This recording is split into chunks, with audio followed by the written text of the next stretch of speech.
Welcome back into Rounding Third Baseball, episode 238. All-Star Game, Home Run Derby, and Trade Deadline Talk.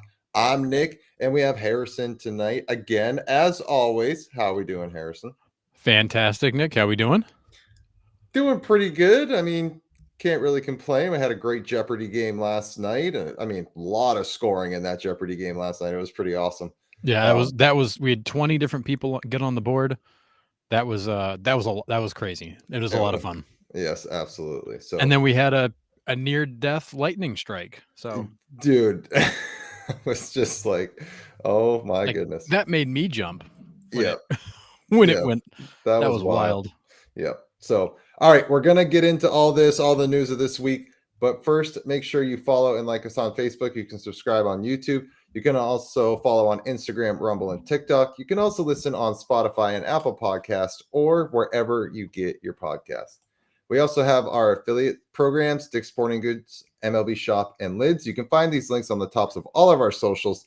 So if you do any shopping with these companies, please do so through our links, and we get a nice little kickback with no additional cost to you. So please do that. It's a great way to support the podcast. But we hope you do more shoppings because that means you went more than once.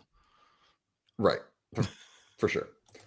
We also have our Rounding Third merch. So search Rounding Third Baseball on Etsy to get t-shirts, sweatshirts, tumblers. There's a whole bunch of stuff on there. Really cool stuff. We're looking to add some more stuff to the store soon.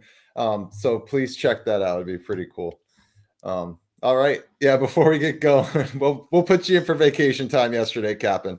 Yeah, we won't hold it against you. You're good. Yeah, we offer that unlimited PTO since we don't pay you anything anyways. So for sure. But I will say it was not the same without you there. Absolutely. All right. Leading off, we're going to get to some milestone and some news around the league, and then I figured we'd just end the show with all the All-Star talk, home run derbies talk, and all that stuff. So yeah, in case you didn't realize, there's an All-Star break next week, which feels like just like boom, it's here. It came up fast, but we'll get into it. All right, Manny Machado reaches 2,000 career hits. Does he get to 3,000? First question to you, Harrison. I mean, my bias is I hope not, but I mean, honestly, like this is 2,000 careers. It couldn't happen to a worse guy.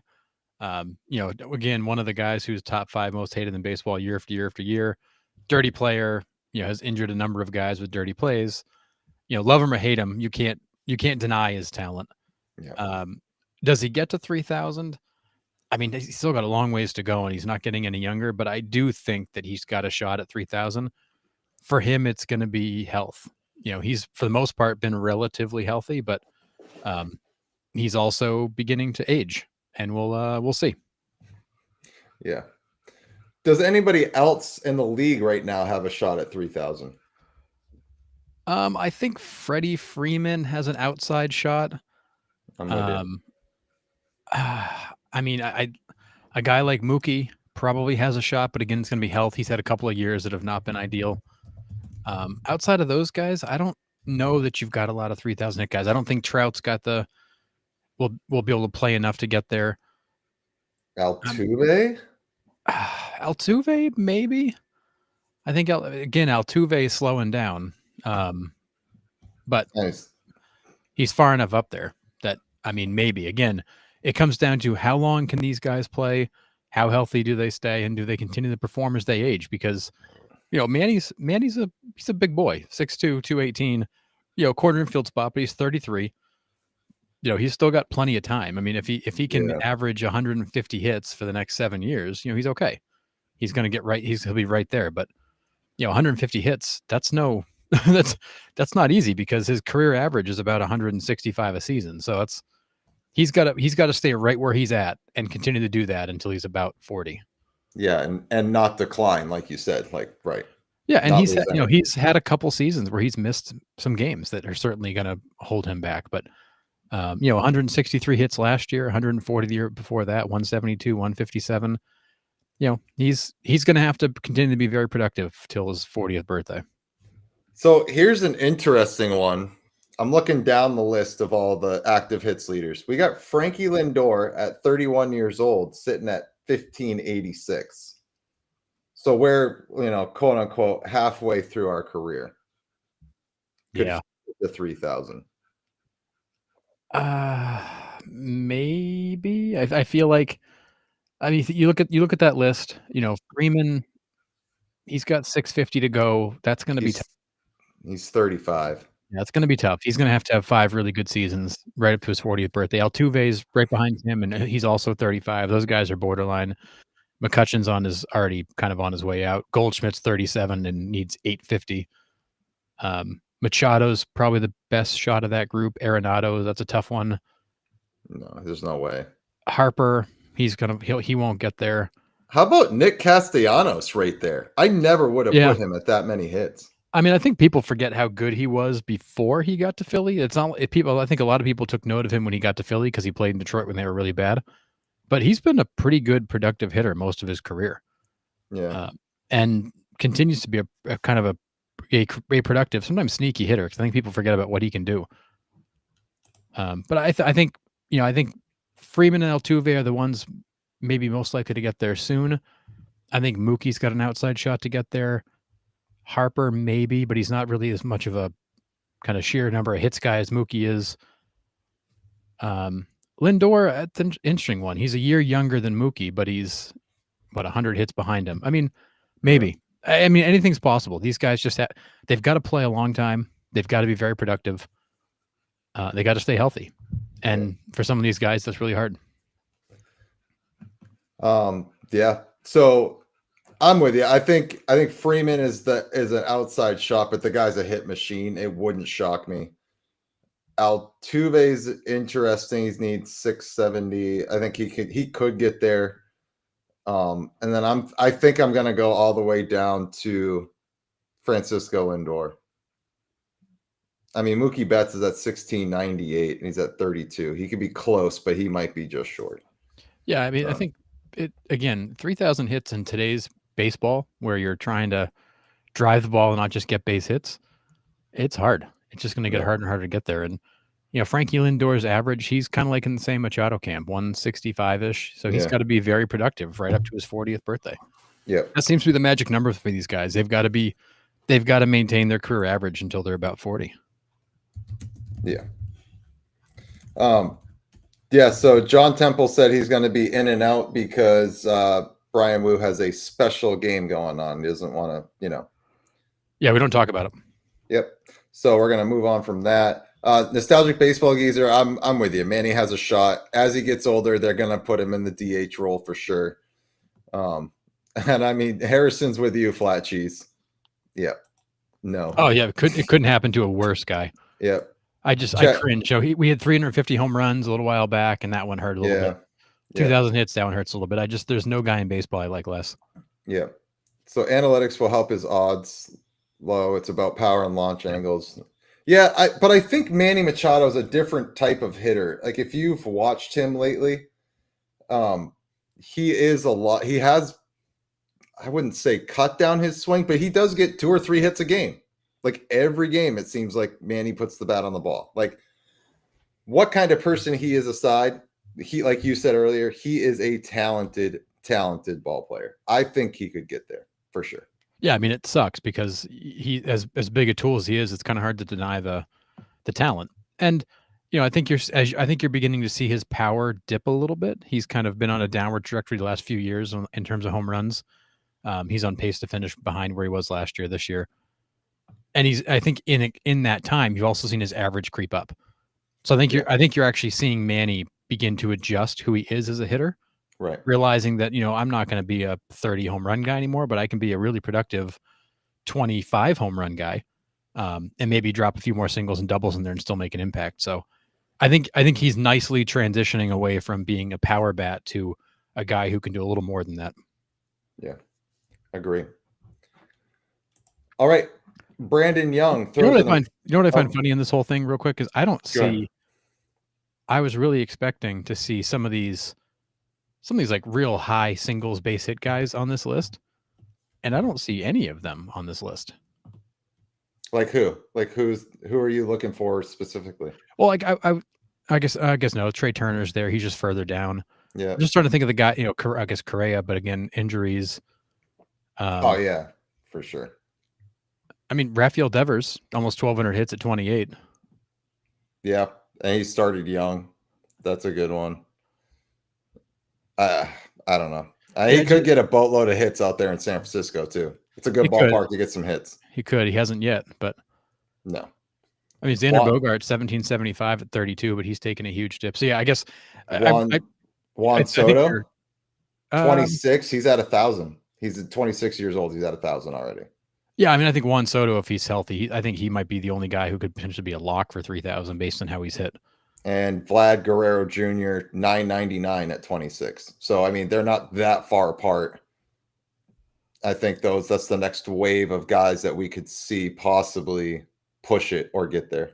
Yeah, I think in your younger group, those guys would be the next. Yeah, for sure. But I mean, you're going way down the road to try to find guys who are who are going to get there.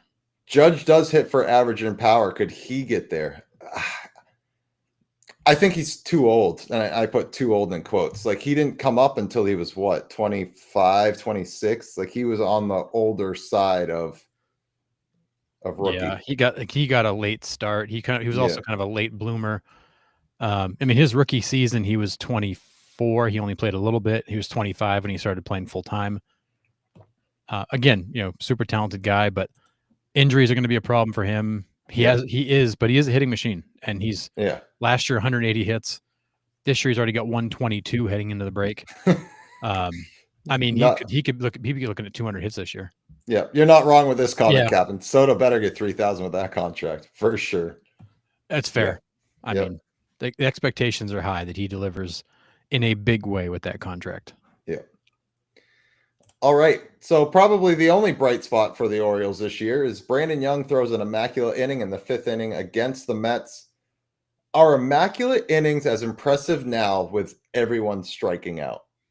Question I pose to you and people in the chat. It seems like we see immaculate innings a lot more than what we ever did before. Or are we just more in tune to it, do you think? Or both? I think it's a combination of a lot of things. I think we make a bigger deal out of it now than we used to. I will say with the way these guys throw, the movement they have, the velocity they throw at, and how well these guys can time things up, to put 9 pitches in a row basically in the strike zone. That's and be able to roll through that. That's not easy. Just not easy. Not as bright as those uniforms. Yeah, the orange on orange is it's a lot to look at. Yeah, and Flat Cheese always does like my answer right here. Yes. So it's like yes to all of it. Yeah. It really is. It's kind of a lot of everything. I think we pay more attention to it now. I can't remember ever talking about immaculate inning 10 years ago. No. I'm sure they happened, but I can't remember. It wasn't it wasn't in the top 10. It wasn't talked about on ESPN in the morning. It just kind of got glazed over. But I do think immaculate inning these days with the movement, someone made a comment about the umpires. I mean, yeah, that's another variable to it too, is what are they going to call? I think it's impressive, and it should be. We should pay attention to it. Yeah. It's always impressive when you don't know how bad the umpires are going to be, and that's a fair point, Chad. It's a very fair point. Yeah. You don't know what the hell you're going to get. Yeah. Yes, looks like the Oregon State uniforms absolutely does. Yeah. I was trying to figure out where I've seen that before, and you're right. It's Oregon State. Yeah. But we'll get back. Oh, go ahead. Back to that last topic real quick. So Luis Arraez, 28 years old, just turned 28, 948 career hits. Nah. So a guy that even though he's getting close to 200 a year for the last several, I don't even think he could do it.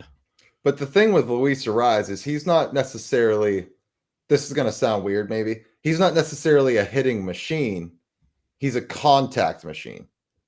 Right? He doesn't strike out. That doesn't always lead to hits. No, it doesn't. I mean, he's had 2 seasons of 200 or more hits. But he's also had, last year he hit 318 with 159 hits because he missed 40 games. Right. So, yeah, I mean, it's not a guarantee. Yeah, for sure. All right. DJ LeMahieu DFA'd by the Yankees. I mean, it was about time.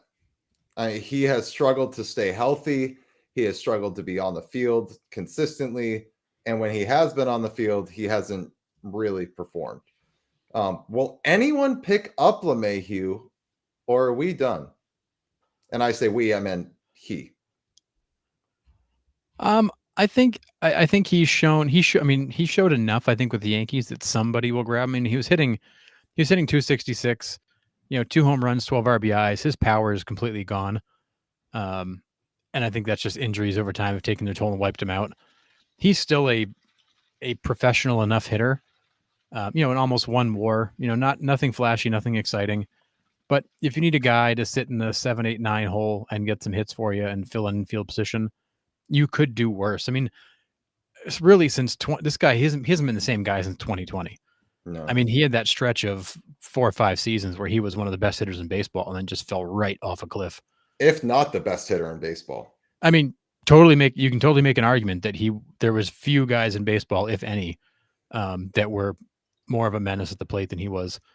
And, those were great years in Colorado, a couple great years in New York, and then just right off a cliff. Combination of health and performance. But I still think I think he showed enough in New York that somebody for short money will take a shot on him. Yeah. I don't hate these suggestions in the comments. John Temple says Rockies. Cap'n says back to Colorado. I mean, that's where it started. Maybe he does go there. Rockies are going nowhere fast. Maybe it would be like a nice story to bring him home. Yeah. I mean, if you're the pun with story there too, maybe he ends up back in Colorado. But if you're the Rockies, like, why are you going to spend any more money on a team that's going nowhere? I mean, that's also fair. Unless you think returning him to Colorado will sell some tickets, in which case you pick him up for next to nothing and let him sell you a few more tickets. Yeah, as like a reunion tour. But I don't. I mean, I could see him landing with a team like Kansas City or Cleveland. Maybe even like a St. Louis or a Cincinnati. Just a veteran bat that can play. 3-4 times a week. Can even come in as a pinch hitter. Not a big financial commitment, but somebody who's proven to be, an adequate hitter still most days. Yeah, Chad makes a great point. A lot of injuries out there. Someone will take a flyer, definitely, just to plug a hole. I agree.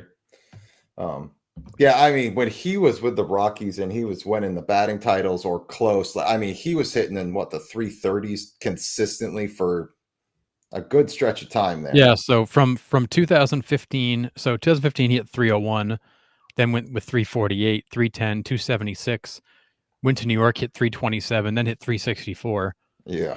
And then it was 268, 261, 243, 204. In seasons that just got progressively shorter. Yeah. If he's washed, Breslow has probably made the call already. I hate that you're right. Yeah, and Matt, this is a great call. The problem is he's just a DH now. He can play the field, but he's just not as reliable as he was. Well, and in reality, he was never a great fielder. He was a guy that could hit that needed a position. But he's got no range. I mean, the reality of it is you're dealing with a guy who's been through so many injuries that I can't imagine any part of his body doesn't creak when he moves. I don't. Yeah. If you're expecting him to come in and play a great third base for you, you're going to get a guy who's got concrete feet. I mean, Rafael Devers has concrete feet at 28, so it just sometimes is what you have. But yeah, he's not going to bring you much. And Cap'n, you're 1,000% right. The Rockies sold high. He gave the Yankees 2 good seasons and then just imploded. Yeah. I mean, there was a time when, I think was it free agency? He signed in free agency, I'm pretty sure. And I wanted the Red Sox to go after him hard because I had seen him in Colorado. I saw what type of player he was, and we needed a second baseman at the time.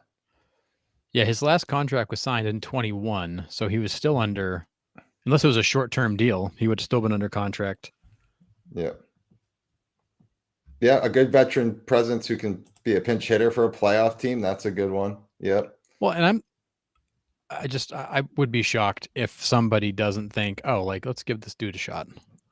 Yeah, I'm with you. But at the same time, we said the same thing about JD Martinez, who's still sitting on a couch somewhere. So I mean, I don't understand how he wouldn't bring value to a team at all this season. I mean, again, a guy who, yes, he's on a pretty steep decline, but still an adequate major league hitter, veteran presence, a guy who's been there before. I would think for short money, why wouldn't you bring him in? But again, here's a guy who's sitting on the couch that we thought would get a shot. So I don't know. Maybe LeMahieu doesn't. If JD Martinez doesn't get another shot, maybe LeMahieu doesn't either. I don't understand unless JD is telling teams no thanks. Yeah, I don't get it. Brian Wu just lost his no hitter with no outs in the 8th. Oh, that sucks. Yeah. To the final home run derby contestant, Jazz Chisholm. Gross. Yep. So, all right. We got Lawrence Butler and Patrick Bailey. If you are watching the pages in the post that I've been putting out, I put this on the other night. This was pretty crazy. So the first time in MLB history, there was a leadoff inside the park home run and a walk-off inside the park home run in the same day. Like, wild. So I was listening to the A's broadcast because they were playing the Braves. I'm blacked out. Another story for a different day. You've heard me complain about it millions of times. Leads off the game inside the park, home run, electric. I'm watching the games as it's going. The Giants come up in the bottom of the 9th, and he hits it off the brick out there in right center in Triples Alley. And that thing just rolls forever. Didn't touch a blade of grass, just rolled right down the warning track in center field. Brandon Marsh had no shot tracking it down. That ball was off like a rocket. Those poor guys ran like hell, and they were never going to catch it in time. No. So inside the park home run to walk it off standing up. So just pretty cool. It's never happened in MLB history. Like, that's what I love about this game. Every night we watch a bunch of games, there is something that we have never seen before. Whether it's a combination of a couple different games, something that's happened in one game. It's crazy. Yeah, and Chad, you're right. Like Jason Stark always says, baseball's been around for 150 years, and you still see moments that make you go, I've never seen that before. That's what makes this game so incredible. Yeah, it's one of the best walk-offs I've seen. Yeah, I mean, it was incredible. Yeah, and we were talking about, I forget who it was, are they in the top 10? Maybe it was Altuve. Is he a top 10 second baseman of all time? And it's like, maybe, but it's impressive to think a guy is breaking into the top 10 of a game that's that old, because that's so many guys to leap over. Yeah. And, top 10 doesn't feel like a lot, but with 150 years of history, that's a lot. That's a lot. Top 10 over that period of time is a lot. Yeah. Yeah. Yeah. From a defensive catcher, right? Patrick Bailey's not really known for his offense. No, I mean, he will drop one. He will drop some power in there every so often, but he's a guy who's defensively a wizard. Anything gives you offensively is a bonus. Yeah, absolutely. I mean, watching him catch is a masterpiece. The way he sets batters up, the way he frames pitches, the way he blocks. I mean, he's amazing to watch. Yeah, defensively, he's incredible. Yep. All right, Dallas Keuchel. I mean, what? Signed a minor league deal with the Royals. How does this guy keep finding a job? He can barely break a plane of glass. And, from all accounts, he's not an incredible teammate. How does he keep getting these minor league deals and sticking around? I honestly don't understand. He hasn't had an ERA less than 5 since 2020. I don't understand how this guy continues to hang around. He had, when you look at his career, he had 1, 2, maybe 2 good seasons. Otherwise, he was pretty average, and then he was horrendous for the last 4 years. Yet he just continues to pop up. It's Chicago, and then it's Arizona and Texas and Minnesota, Milwaukee. The guy he's got nothing. He can't get anybody out. And he keeps popping up. And here's a guy who's 37 years old, hasn't been a productive major league pitcher in 4 years, and yet he just keeps showing up. And the Royals don't need pitching. Their issue is not pitching. No. This makes no sense to me unless they think it's a really cheap way to try to stash some depth. I don't get it. This one makes no sense to me. Yeah. If you have the pitching, spend it on a JD Martinez. Spend it on a DJ LeMahieu. Bat, not another pitcher. Yeah, I mean, at that point, you got the best pitching staff in baseball. Dallas Keuchel's not going to help you. Captain, like, what? He's back? Must be the beard. And Matt, this is also a good point too. Lefties get so many chances. No, they say the fastest way to the major leagues is being a catcher, a good catcher, and being a good left-handed pitcher. Those are your fastest ways to the major leagues. And you're not wrong. That's a great point. Yeah, I just and Chad, at this point, I'm convinced teams are signing Keuchel to annoy Trevor Bauer. I've been waiting for a Trevor Bauer tweet. Yeah. And granted, Trevor Bauer is now in the Japanese minor leagues, so I don't think he's got much to say lately, considering he's been so bad. But I've just been waiting for a tweet. Because honestly, that was one of the first things Nick and I said when the news broke was, so Trevor Bauer can't get signed, but Dallas Keuchel can again. Yeah. But like you said, Trevor Bauer has no leg to stand on right now. No, I mean, this is certainly not his year to make a case. No. He's been so good the last few years, but this year is not his year to make a case. And again, here's another guy who's 36 or 37 in Trevor Bauer who's running out of time and probably has run out of time. Oh, for sure. The sand is empty in the hourglass for him. There's no chance he comes back to the MLB. He's just hanging on now. The only chance he had, I think, was last year, honestly. If no team took a chance on him in 2024, no one was going to sign him this year. No, it's too late. Yep. All right, Harrison. The Rafi Devers saga continues. Still. Anyways. Yeah, once a selfish player, always a selfish player. Yeah. So he missed 3 workouts with Giants legend Will Clark. Is this just a lot of the same for Devers, or did he not want to throw it in the face of the Sox when they were there? So at first it comes out and it seems like Devers is just straight up no showing Will Clark. As it's come out, Will Clark was going to be there right away when the Red Sox were in town to work with him. So literally like 20 feet from the Red Sox dugout working on first base moves. And is that Devers being like, well, I have a little bit more class than that to not do it in front of the Red Sox? Do you think? And then the Giants went on a road trip. So are we on Devers' side on that, or are we on the other side of that, or maybe a little bit of both? I think, I mean, this is the same guy who basically told the team he played for twice that he won't do what's needed for the team. I don't think he cares one way or the other. It come to find out he didn't come out before those games at all. He didn't hit on the field. He didn't take grounders on the field. He didn't warm up on the field. He came out before game time, stretched and then played. So he was either hiding from the Red Sox or was just doing his own thing. And Will Clark made the comment of, I get that maybe he didn't want to come out and rub it in the Red Sox face. He was going to work at first base after telling them no. Will Clark was trying to give him an out. And then Will Clark followed that up with, but next time I'll grab you by your neck and drag you out on the field because you don't stand me up again. But I think that's also Will Clark talking though. Will Clark is an unfiltered, funny dude. And if you guys have not seen some of the clips of him lately, he's a wild man. He's got no filter. He tells it exactly as it is. But this is Rafi being Rafi. Rafi is proving to be a very selfish player. He does what he wants to do. He told him I'll play first base, yet he won't actually work at it. He's not taking any ground balls at first base. Apparently didn't take any on the road trip. He's supposed to be working on the field with Will Clark this week now that they're home. I guess we'll see.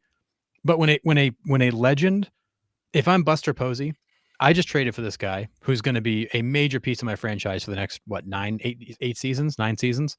Yeah, at least. I bring in a living legend and a multi-time Gold Glover to work them at first base. And for 3 days in a row, he doesn't show up. Doesn't come out in the field. Doesn't tell anybody he's not coming out in the field. Doesn't say a word. Comes into the ballpark, sits at his locker, and doesn't step on the field. If I'm Buster Posey, I'm sitting here going, "Oh my God, what did I just do?" And oh, by the way, I'm a new GM, and is my first trade going to be a bust for this malcontent? I think this gives the Giants, reason to pause to go, "Oh crap, what have we done?" And maybe he totally redeems himself, and he and Will Clark have some great workouts, and he ends up playing first base. I don't know. But when you blow off a legend and say nothing, I don't care who the opposing team is. That is you being a selfish player. You don't care about Will Clark and his time. And that is just an indication of who he is. Yeah. I think he needs to, obviously the lack of communication in Boston it was an issue, and it sounds like that's the case there. If that's what you wanted to do, be like, hey, I appreciate you wanting to help me at first base, but right now the timing's not great. Like, the Red Sox are coming to town. Like, it was a bad sever. Like, let's not do any on the field stuff in front of them. I mean, just say something. Tell them, right? Tell them. And that was the complaint the Red Sox had. David Ortiz said the same thing. I reached out to him many times, never heard back from him. Like many guys, this is a repeated pattern for Devers. Yeah. He doesn't communicate with anybody. He does his own thing, and he just doesn't care. Yeah. He does not care about anybody but Rafi Devers. Yep. The last part of the statement is generous. His class went out when he said he would play wherever in San Francisco. Rafi being Rafi. Laughing all the way to the bank, Rafi is. Yes. Yep. Devers is who he is, and a uniform change won't change the attitude. I mean, DH him and let him hit. Yeah. And Michael, with you. If you blow off anyone, let alone a legend, you're a douche. I mean, you're not wrong. And and so here you are. You're what, 2.5 weeks, 3 weeks into this trade. Devers is still hitting 240. He's not giving you any real pop. He's not really driving in runs. He's blowing off a legend to play first base. He's not working out on the field most days. I mean, if I'm surveying the scene as a member of the front office or one of the coaches, I'm thinking to myself, we bought ourselves a headache. Like we just bought ourselves a guy for the next 8.5 years who's going to be a pain to work with. Which is the Giants' luck. I mean, that's been the Giants' MO. Like, you go back to trying to sign Aaron Judge and trying to sign Carlos Correa, like trying to make their team better. They finally get something that lands and sticks, and it's a dud. Possibly. I mean, it's still really early. Yeah. But attitude-wise, it's a dud.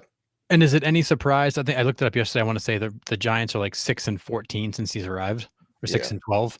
Is it any surprise this team has suddenly gotten worse since he showed up? I mean, maybe it's just coincidence, but they have played terribly. The offense looks lost. They're not scoring a lot of runs. It's not the pitching. The pitching's been really good, but they're not scoring any runs. Yeah. And it just makes you wonder, like, is it just coincidence that since he showed up, they've played way worse? And oh, by the way, the Red Sox have played significantly better the last couple of weeks. And to Flat Cheese's point, addition by subtraction. Yep. And that's exactly the Red Sox right now. Like, did that offensive production hurt in the middle of that lineup? Sure. But the Red Sox have still been putting up runs, and the clubhouse is a way better place right now. So and I watched some of the Red Sox a couple nights ago, and I will say, like, that group looks more relaxed. Yeah. For whatever it's worth. Right. I mean, so Devers has played 22 games. He's hitting .225, 2 home runs, 9 RBIs, and 31 strikeouts in 96 plate appearances. Yeah. I mean, those numbers are horrendous. Yeah. Thankfully, he's walked 14 times, but he's given you nothing.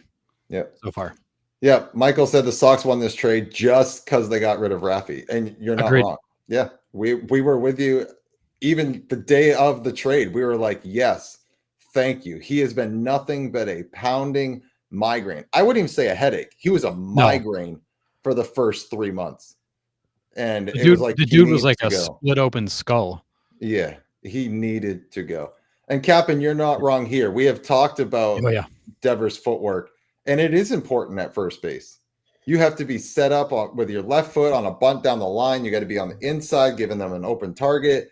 You have to stretch late and make sure, like, there's a lot of footwork around first base. It's not just to stand there and catch it position. Like, you've also got to know which balls you can go after, which you can't. Because I want to say it was the Cardinals last night, or the Reds. First baseman takes off for a ball to his right, goes way off to his right, and then can't even make the throw back to first. He's gone so far. Yeah. And I mean, I played third and first, and first was way harder to learn than third. Yeah. There's so much more to it. It's footwork, it's the turn, it's the awareness of how to position, how to play a bunt. When you play a bunt, trailing runners, sometimes you're a cutoff. There's a lot to first base. Yeah. Yeah. And Chad, this is actually making the Sox look smart. I take back some bad things I've said about Breslow. Yeah. I mean, there's other things about Breslow that we could sit here and talk about, but this was a smart move. And I don't even know if this was necessarily smart as much as it had to have been done. Like, it was so obvious Yes. That it needed to be done. So I don't think it was necessarily smart, if you will, as much as it was like, well, this is an absolute have to. So yeah. You it was to the point you couldn't ignore it anymore. Like there was no pretending like it wasn't happening. Yep. Yeah, and Bregman is talking extension now because he is out. And if that doesn't say something, it should. That's screaming that was an issue. Yeah, because I don't think of Bregman as what am I trying to say here?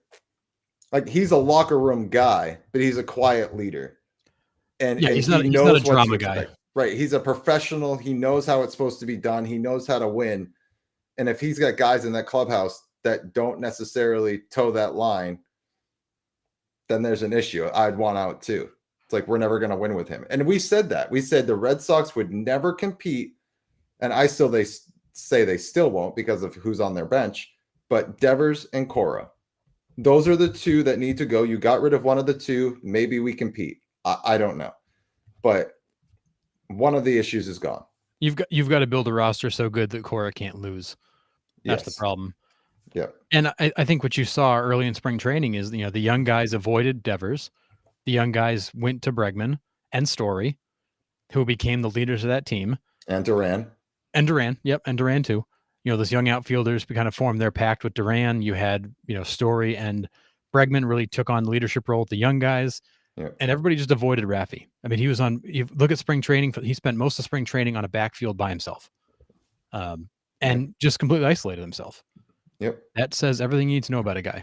He didn't. Yeah. He had no interest in being part of the team. He was just there for him.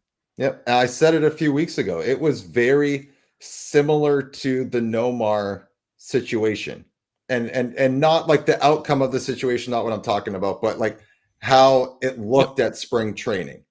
Like Nomar was clearly disgruntled. Devers clearly disgruntled. For sort of the same reasons. I mean, Nomar was disgruntled and the guy didn't even end up coming to Boston. Yeah. So Devers had, I guess, more of a leg to stand on because the guy actually did sign with the Red Sox.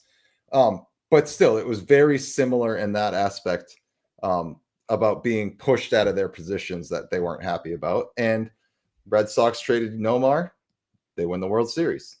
And now I'm not going to say that the Red Sox are going to win the World Series this year, but they are playing better with him gone.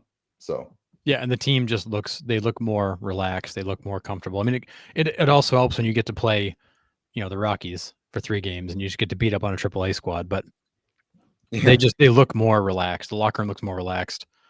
Yeah, they'd shown some behind the scenes, the All-Star announcements. That seemed like a group that was pretty upbeat considering where they were sitting at the time. So yeah, I do, the last thought I have on this is I do feel bad for Buster Posey. I have a ton of respect for Buster Posey in terms of just the baseball guy that he is and what he means to baseball. And I feel bad for him that this is his first really big trade and it's already looking bad. And it's an 8.5-year commitment to a guy that I don't think Giants fans are going to enjoy. I think he will wear out his welcome. I told you when the trade happened, Nick, that I figured by August he'd be unhappy and it become a problem. It only took him to early July to do it. So, I mean, I think that he's going to be a constant problem for them. Yeah. And I feel bad that that's going to be Buster Posey's first big trade is what's probably going to turn to be a bust. Yeah. Chad says Devers had 285 million reasons to show up in spring training. Nomar didn't have that many reasons. You're not wrong. Well, in fairness to Nomar, he was traded. Like the trade was in the league office and being announced by the media when the league office went, whoa, timeout. We're taking that back. So, yeah, I mean, Nomar actually was in the Red Sox eyes gone until he wasn't. Yeah. And yeah, building a team good enough for Cora to win is what the Dodgers did for Roberts. You're not wrong. You're not wrong. You could manage that team by fan voting and they'd still be competitive. Yeah. So, and you're right, Cabin. San Francisco needs the bat, and maybe they can get to a situation where he just DHs, and maybe he just sits by himself on an island, and he just shows up and hits, and it is what it is. I just don't think that's going to go well in trying to build a cohesive contender to have one guy who is just doing his own thing always.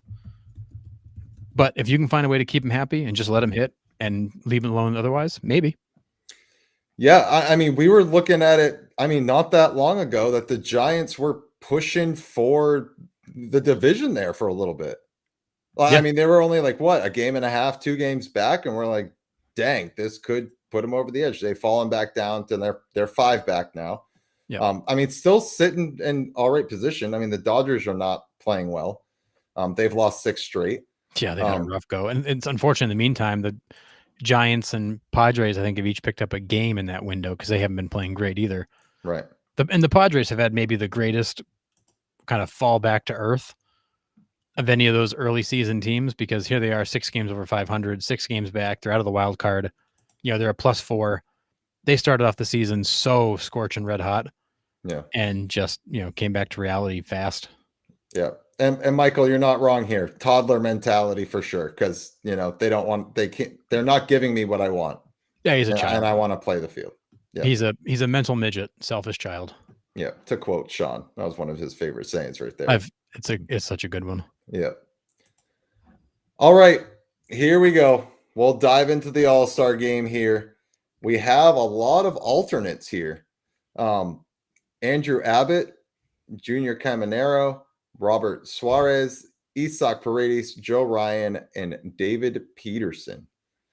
So, I mean, we got Caminero's replacing Jose Ramirez.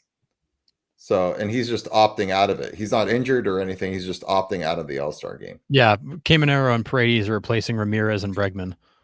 Yeah. Because, Ramirez is just opting out, and Bregman he's literally just about to come back. He's not going to go play in the game. Listen, I love Alex Bregman. I love that he's a Boston Red Sox. He's not an all-star this year. He didn't play enough. No, and that was, I believe that was that a players vote? It was. I feel like he got in the players voting round. And I think that was more of just the respect that players have for him. I mean, he's, 299, 11 and 35. He's only played 51 games. Which is pretty ridiculous in 51 games. I mean, the numbers are great in 51 games, but let's be honest, he played 2/3 of the first half. Or does it just chalk up to the other third baseman in the league? I mean, I was pretty adamant on the show that I thought Caminero should have gotten it over him. Yes, I agree. Because he's had a great season. But it's not a super deep position in the AL. Yeah. And I don't think there's that many better options, really. No, I agree. I mean, name 2 other third basemen you put ahead of him. I don't think you can, because a lot of teams, the third base position is fluid. Look at the Yankees even. Right. So my question is, I think I know the answer to this. I'm not sure. If a guy opts out of the All-Star game, he still gets it like on his like baseball reference, right? As like an All-Star. He still gets credit being an All-Star, yeah. Okay. All right. I thought so, but I was like, you know what? Like with all these rule changes, I don't even know at this point. Yeah, the All-Star kind of reference is based on being chosen, not actually showing up. Okay. That's what I thought. But I just wanted to you'll see each year you'll have like 50 guys from the American League get the All-Star reference on their baseball reference page, and you're like, well, it's a 30-man roster, isn't it? Like, how is it 50 guys? Yeah. It's all the guys that dropped off. Are there still any snubs though? I mean, these guys that have come in, I think deserve. Joe Ryan's had a pretty good year, and with a Twins team that's been up and down. We'll get to Joe Ryan in a little bit because his name's been coming up in trade rumors. David Peterson's had a pretty decent start for the Mets. Big surprise because we were like starting pitching in New York is going to be non-existent, but he's been good. And we saw him kind of come onto the scene last playoffs. He had some great stuff in the playoffs last year. And then, like you said, Caminero and Andrew Abbott out of Cincinnati. This is why I was high on Cincinnati at the beginning of the season, because Andrew Abbott is an example of the young pitching that I thought was going to take a step forward for that Cincinnati Reds ball club. And I think he deserves it for sure. I wouldn't go as far as the Pro Bowl, but it's starting to almost get that way if we keep having people opt out.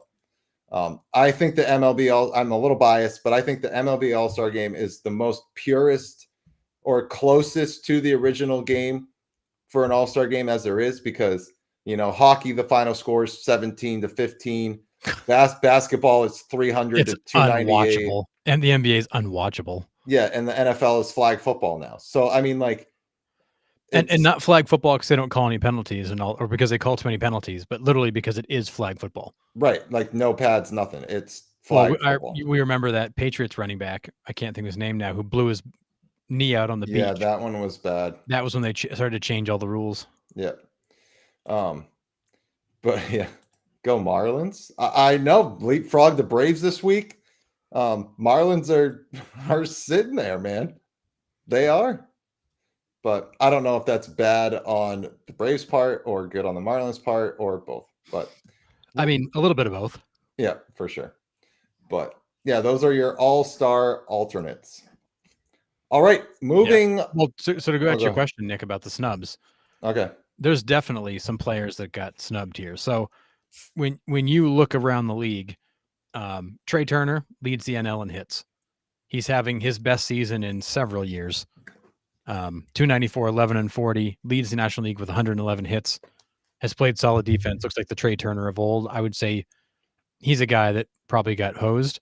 Juan Soto, highest OBP, highest OPS, not playing in the game. Andy Paz has had a massive breakout season. Unfortunately, it's a stacked outfield, but worse than that, Seiya Suzuki. He's got the most RBIs in baseball, 25 home runs, and he's not on the All-Star team. Yeah, that one kills me. I was going to bring him up. He's the biggest. Blows my mind. Yep. So I definitely think, you can look at Trey Turner, Soto. I mean, Seiya Suzuki is the most obvious glaring snub. I think he's a victim of the outfield and also a victim of the fact there's already some other Cubs on the team and they just couldn't stack the team with Cubs players. But I mean, let's be serious. He's been one of the best hitters in all of baseball. It's not even close. I don't know how he doesn't get a manager vote or a player vote, though. Like, you look at these alternates and you're like, really? You couldn't have found a way to slide him in? I mean, wow. Yeah. Yikes. But yeah, I think it's Suzuki. I mean, and what Chad says, crying about money aside, Soto is the only guy in the MLB with a 900 OBP. Yeah, and I'm not sure if you guys saw the interview where they were talking to Juan Soto about, would you rather be at the All-Star game or get a few days off? And he's like, well, left a lot of money on the table. Guess I'd rather probably be there. It's a $100,000 All-Star game bonus. I don't know that 100K changes his life. Maybe it does. I don't know. But to tell the media that you're disappointed because you didn't get your bonus is kind of a joke. Yeah. And it just makes you look like a fool. Yeah. Trey Turner 100% got snubbed. Also argue Ranger Suarez too. But definitely Trey Turner. Well, I mean, Trey Turner's having the best season he's had in a long time. That's a guy who's been through hell and back since getting to Philadelphia. Yeah. But I mean, shortstop is one of those hard positions. You can only take two. You got to be the top two, And you took Ellie because he's exciting, but Ellie doesn't belong there. Yeah, that's fair. I understand the choices and how we got to where we got to, but God love Ellie De La Cruz, but he's not as good as Trey Turner when Trey Turner's on. Not even close. Ranger Suarez, listen, I think he's a great pitcher, but I'm not taking him over all the other NL starters that they got in there. It's hard to pick somebody he would go over. Yeah. I mean, and I look at, when I look at starters that got snubbed, you can make a case for Christopher Sanchez, who's been great. Framber Valdez, who's been, as always, great. Yeah. You could even make a case for Johan Duran, who's, unfortunately he was on a team that started off not well, and he's only got 15 saves now, but he's got an ERA of 150. Yeah, it's low. Hasn't given up a home run in like a season and a half. The dude is a freak. Yeah.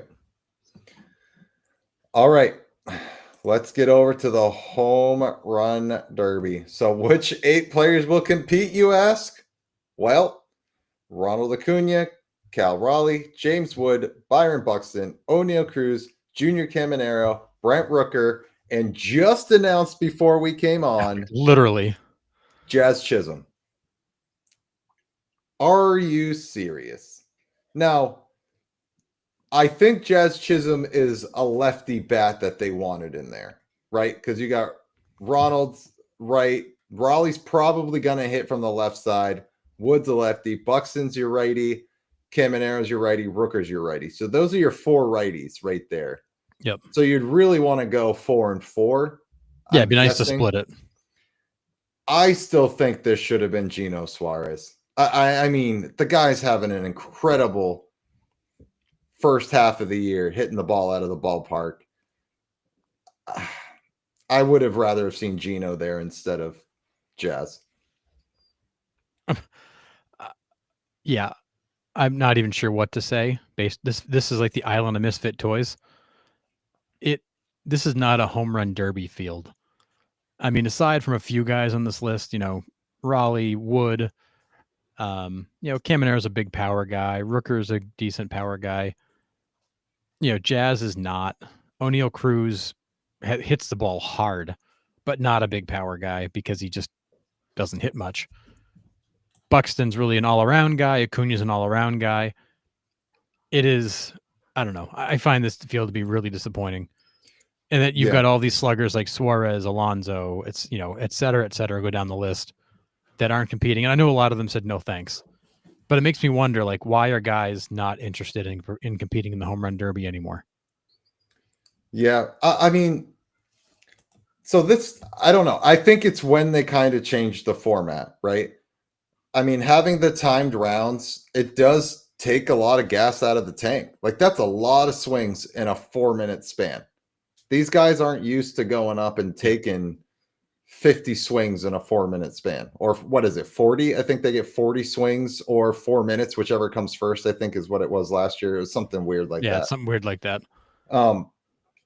So, like, this is an opportunity for a guy like Jazz Chisholm to get hot, right? It's all about who finds the stroke the quickest and can get the bat through the zone the most times with the most amount of stamina, to me, right? Yeah. It's not about the guys that can hit the most in 10 outs and hit it the furthest.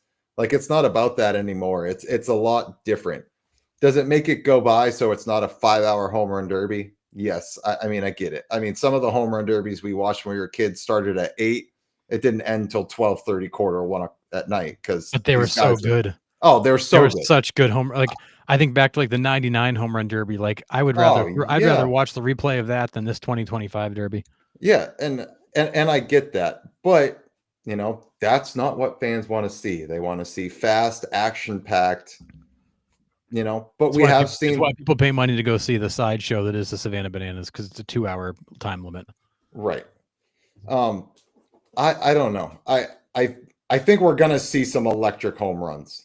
However, I think the optics of the home run derby is also hard to follow, because we were watching it last year live. We're going to watch it again live this year with you guys. But it's hard to follow the ball and watch the guys swing at the same time, because the next pitch is already coming in as they're still tracking the previous home run ball. Yeah, it's wild. It's split screen. It's hard to watch, where like the old one, it was just one pitch. They could switch the camera and follow the ball out, and you could actually enjoy where the home run landed. And love it or hate it, Chris Berman's back was always iconic. Yes. He hit that one to Mobblehead. Yeah, exactly. Over the highway. Yeah. That's off the Sitco sign. Yeah. It was as annoying as he could be. Like, the calls were iconic. Bananas are fake baseball. Don't even get me started on the Bananas. I feel like you look around, like, no Judge, no Ohtani, no Alonso, no Soto. Like, you look at all these guys that you would think would be good contestants for this, and they're all like, nah, no thanks. Yeah. It does beg the question, why does nobody want to do this anymore?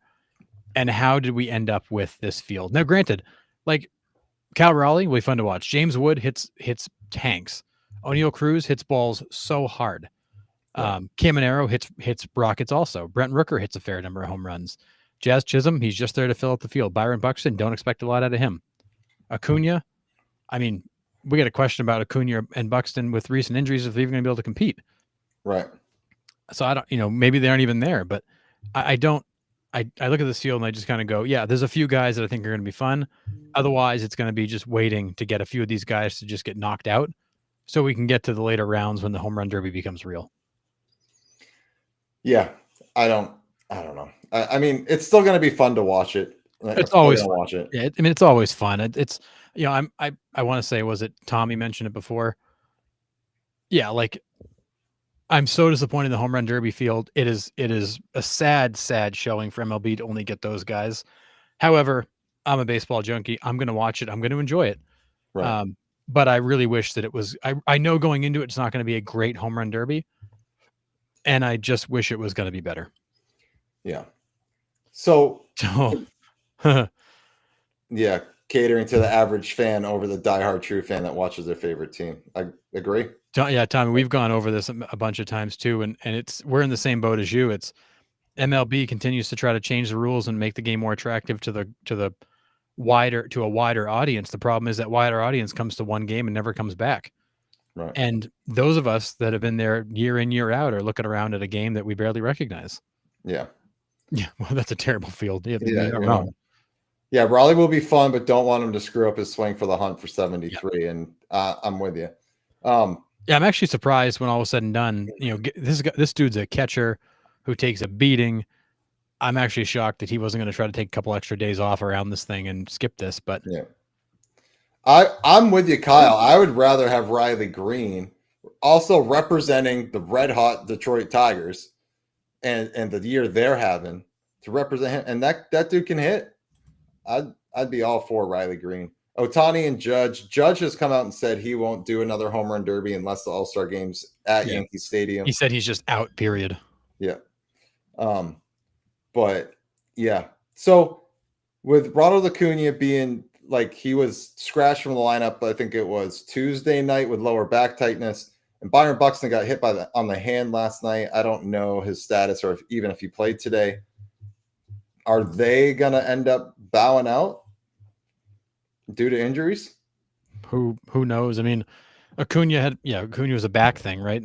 Yeah, it was lower back tightness. Yeah, he played the next night, but he did, and he actually looked okay and played well. But that's a lot of twisting in a home run derby, aggressive twisting in a home run derby to be putting on a back that's been tweaked.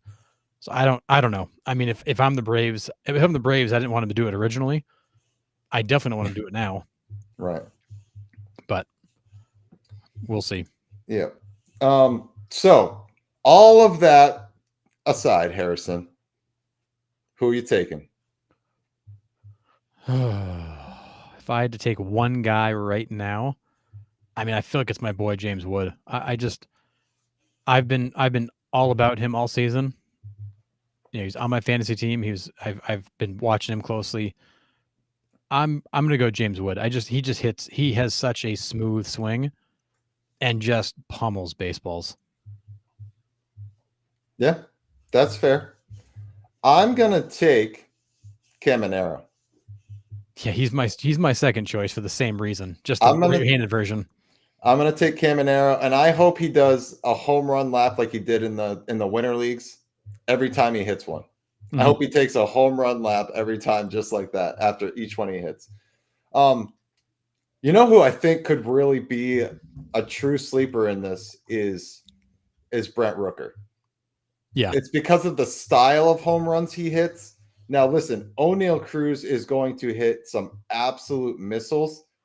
I think we see him like Sammy Sosa at Fenway Park, where he hits it so hard with not enough elevation to get it out. So we'll see a lot of balls putting dents in the wall, but maybe not necessarily getting out. Yeah, he wears out walls.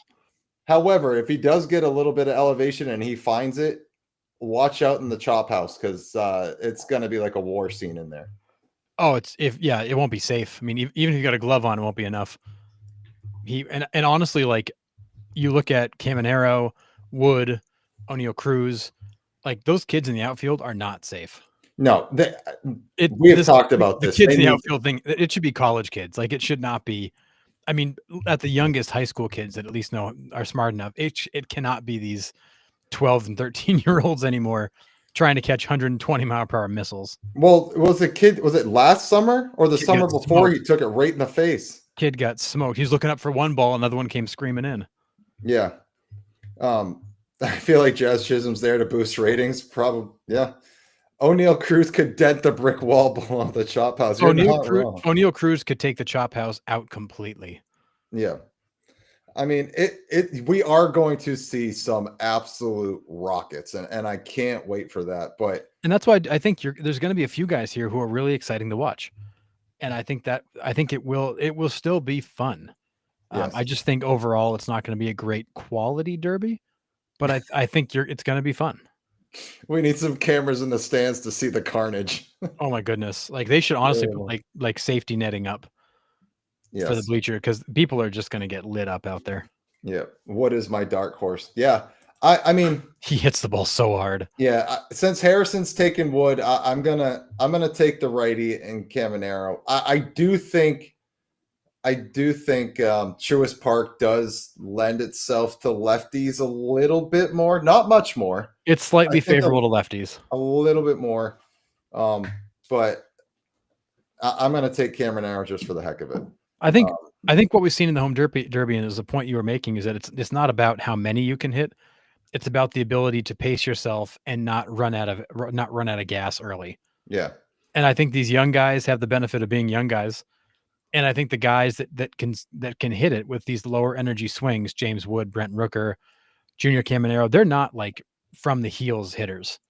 They have incredibly compact, smooth swings that generate a lot of power. Yeah. And you're not going to see them huffing and puffing like you will Oneil Cruz, Cal Raleigh. Love Cal, but he swings from his heels a lot. Yeah. Yeah. And he's not built for that for an hour and a half. Yeah. They said the 2026 All-Star Games at Citizen Bank Park. My friends and I plan on going both the Home Run Derby and All-Star Game. That's sick. Dude, that's not that far from me. Maybe we should meet up there. Yeah, right. When did I thought they used to go back and forth between AL and NL. When did they start just going like random parks? I think they started going out of order when the new ballparks were all getting built, and they were trying to go to them. Oh, gotcha. So I think the order got all screwed up when they had that whole slew of new ballparks and they were just bouncing around. Yeah, because it is Philadelphia. Yeah. That'll be the 5th time Phillies hosted the All-Star game. Well, it was supposed to be in Atlanta last summer too, so that probably messed up a lot of the. Oh, that's right. I forgot about that. They moved it out of Atlanta. That also screws up the order. Yeah. Because where was 2024?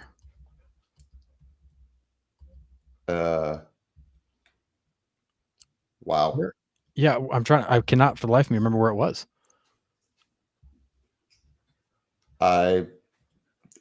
Oh, it was Texas. That was dumb. 2024. Oh, that's right. Because Duran. That's right.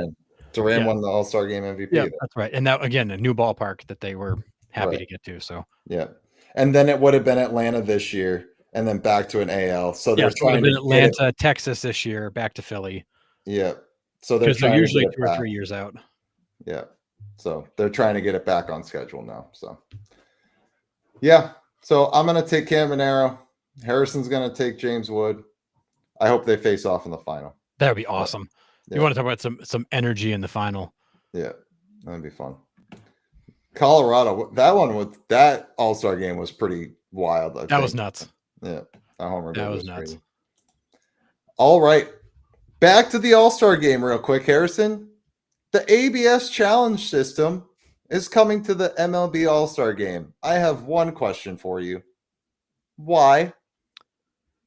This is solely Rob Manfred just trying to get people accustomed to seeing it. This makes zero sense to me. Well, so the beauty of it is this is an exhibition game that MLB has full control over. He needs nobody's approval to put it in. So I think this is just him saying, hey, by the way, this ABS thing that's coming next year, wink, wink, nod, nod, we're going to roll it out. Just let fans see it. And I think this is just solely Rob Manfred rolling it out to say, hey, guys, don't forget about this. It's coming. And that's why he's doing it. I mean, I guess in a game that means nothing, it seems kind of silly. At the same time, though, well, the other part of it, too, like, guys are so accustomed to it not being around anymore. How many guys are even going to think to use it? That's true. It's going to be one of those things like they haven't had it for 90-something games. Yeah. Yeah, are they going to be like, oh yeah, let's tap the helmet and get a call looked at? But yeah, they're showing it for next season. Yeah, MLB just wants to continue to get people accustomed to seeing it. Yeah, but I mean, they got a full spring training of it. Like, but how many fans watch spring training games? Yeah, I mean, I guess. really. I mean, this is a chance to showcase it on a big stage in front of a lot of people. All right. It's just Manfred putting it in front of the people again. Yeah, I guess that's well, and this is probably also part of it too. Yeah, I mean, there's probably a financial reason to do it too.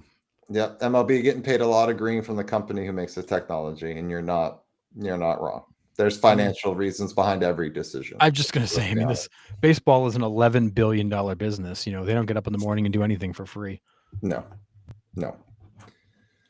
But yeah, Captain, I'm with you. Get ready, here it comes. So it's what it's all about. Yep. All right. So to kind of end the show here, we're going to go over some trade rumors, buyers and sellers. Definitely want your input in the chat here. So this is the list I have for buyers. There's obviously other buyers on here, like the teams that are in first place.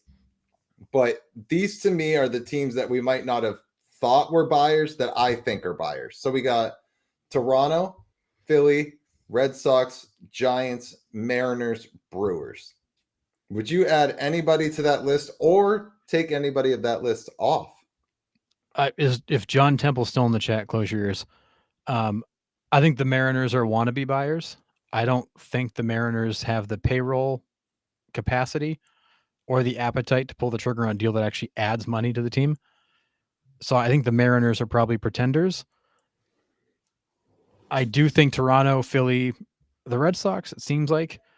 The Brewers, again, like I can never figure out with them what the hell they're doing. I mean, the Giants, they were in first there for a couple of days. They leapfrogged the Cubs for a hot minute. They're climbing, yet they're rumored to be trying to ship out Peralta. So I don't get it. So I think the Brewers should be buyers. So I'm with you in the fact that I think they're going to be a sneaky team that ends up buying because they've had a good run. The only other team I'd add to that is the Kansas City Royals. I think the Royals are going to try to make a deal for a bat. I don't know they'll be able to find a bat they can afford. I mean, Caglianone's come on pretty strong lately. He had a friggin' bomb the other night. That thing was crazy. They served a meal on that flight. I mean, it was unbelievable. It was like the upper fountain in straightaway center. I don't think I've ever seen a ball hit there before. The announcer said they hadn't. Okay, good. That wasn't just me because I'm like, I don't remember. I've seen balls like to the top of the fountain, but I've never seen them in the like the second layer of fountain. It was above the batter's eye in center field in that fountain. Crazy. He's just got crazy power. But you know, and you look at that Royals lineup, and it's a good lineup. They just can't seem to get it done. You know, you got Miguel Garcia's having a career year. Pasquantino's on pace to match his career highs. Bobby Witt's having a good, not great season. India's been a bit of a disappointment. Salvi's still doing what Salvi does. It's a good core. They need to lengthen that lineup and find another bat. And I think they could probably do that on the cheap. I would say that's probably one team I would add. I think the Mariners should be buyers. I just think they're wannabe buyers and they won't end up getting a deal done because every year we say the same thing. You know, they need a bat. They should go make a trade for a bat. And every year they do nothing. Yeah, it's fair. Chad says Red Sox. Maybe they sign LeMahieu. Who knows? Yeah. Chad says Red Sox have been tied to Helsley from St. Louis and Ryan from Minnesota. Which one would you rather see them get? Yes. Well, I think for the Reds, I think the Red Sox have some decisions to make too along the lines of that roster construction. Liam Hendricks is back in the 60-day IL. I think it's safe to say his career is probably over. You've got to plan on him not coming back.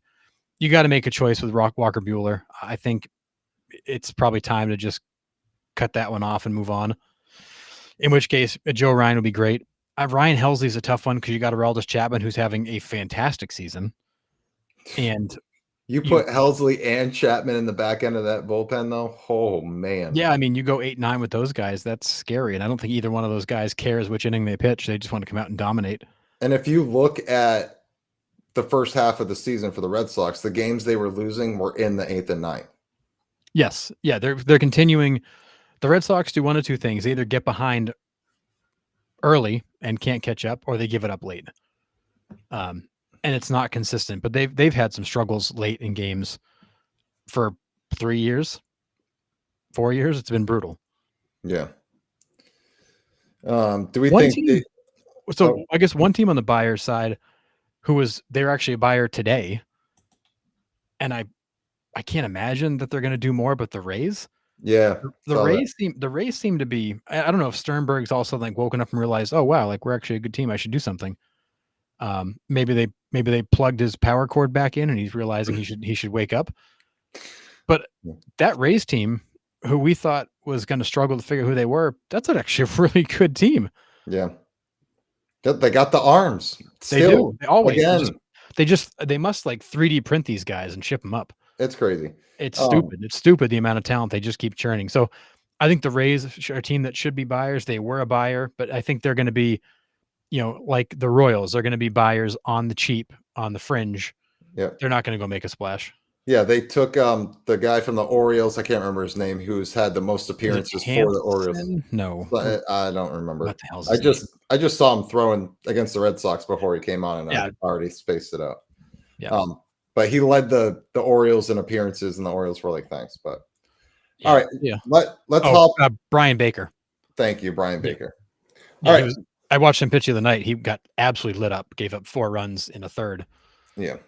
All right, so I'm going to just run down through the sellers real quick, and then we'll just get into the meat of the matter. Everybody wants to jump into kind of like the rumors and stuff like that. So the sellers for me, Diamondbacks, Twins, Orioles, Braves, Marlins. Do you see anybody else? And the Marlins might not even be sellers at this point.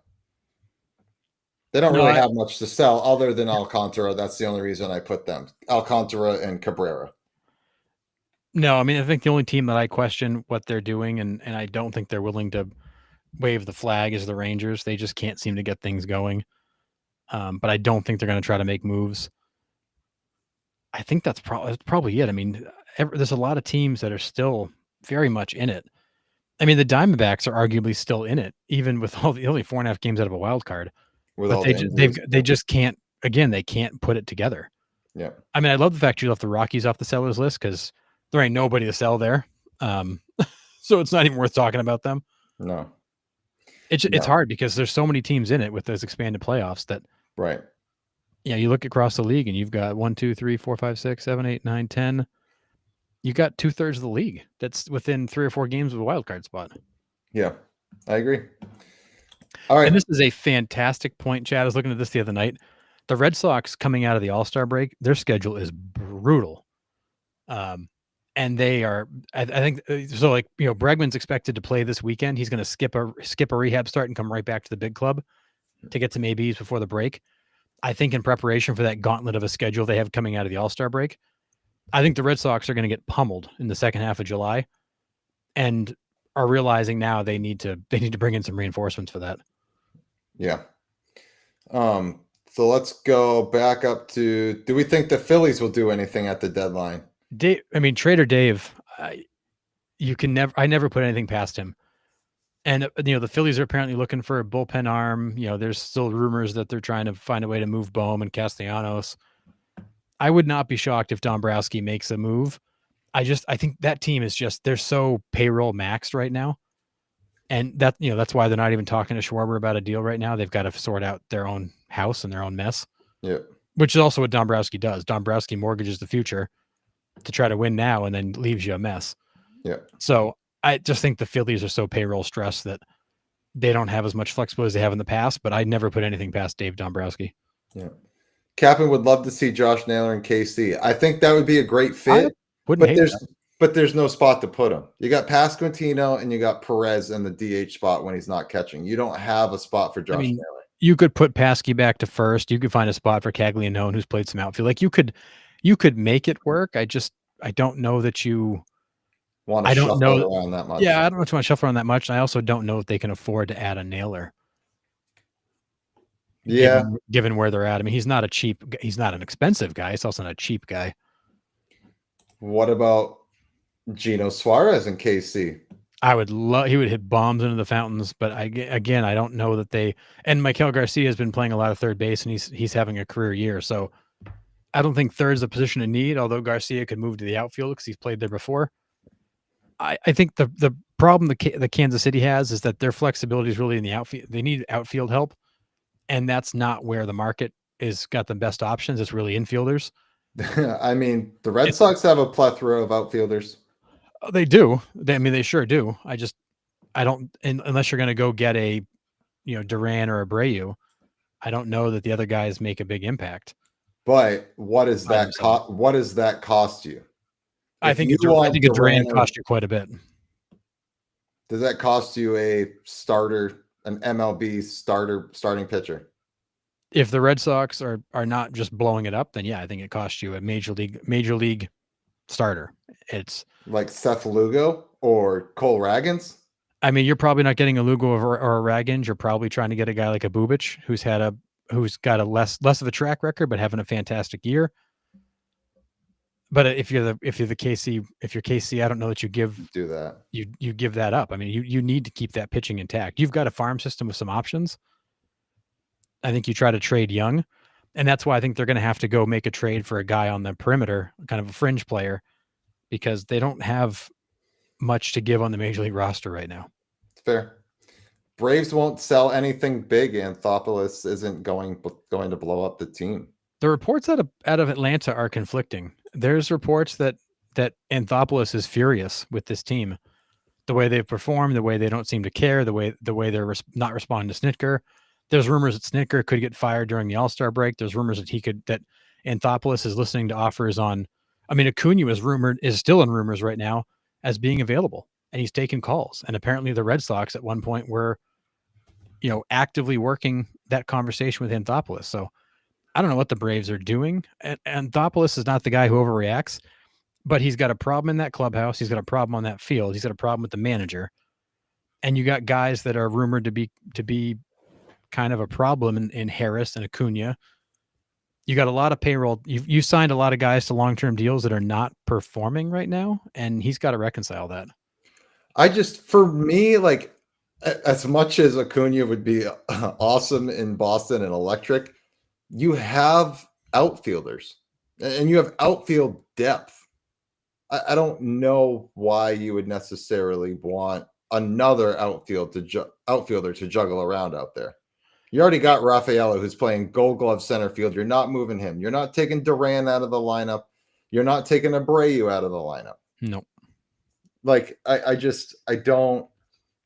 And you got Rob Refsnyder there to platoon against lefties. So, I mean, like, they have so many outfielders that I don't know if Acuna does anything for Boston.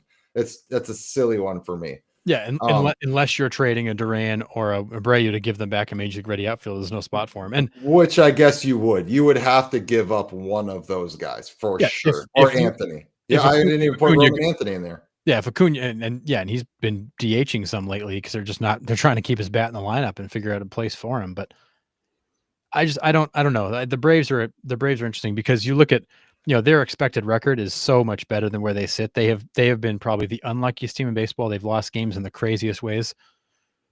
That team is so much better than they've played, but there's something wrong there. Yeah. I would throw the book at Atlanta for Acuna. Yes, you want yes, and yes. I mean, I get it. My when we talked about this on, was it Sunday, about Murphy and Acuna possibly to Boston? For me, it's the injuries and the health. Yeah. I mean, 2 ACLs, were they fluky? Yes. Could they happen again?